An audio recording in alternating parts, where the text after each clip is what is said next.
Co má takhle bumbáš jednou rukou? Ha, levou zadní mámu, že? No hledej se, ty opice. No mamka tě točí, mamka tě nefotí, tak...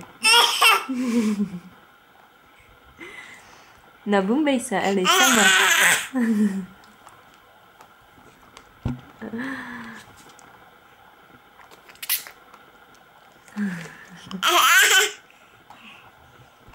Frajer.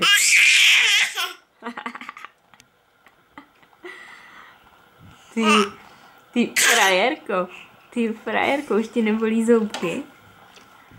No a už dobrý, že? Už chceme tady sami bumba.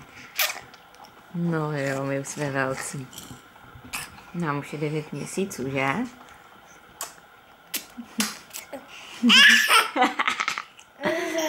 Ty jakože děláš, že piješ, co? Nic ti tam neteče, ty. Ačky, mamka ti to dáme.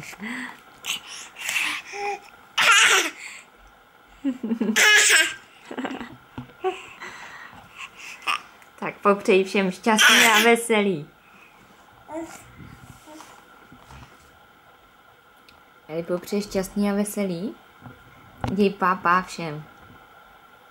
Pápá, šťastný a veselý. Jo, už jim to říkáš. Hodně štěstí, zdraví do nového roku. Já jim to přeložím. A ať jste pořád vysmátí, že? To vám přeje Eliška. Čau.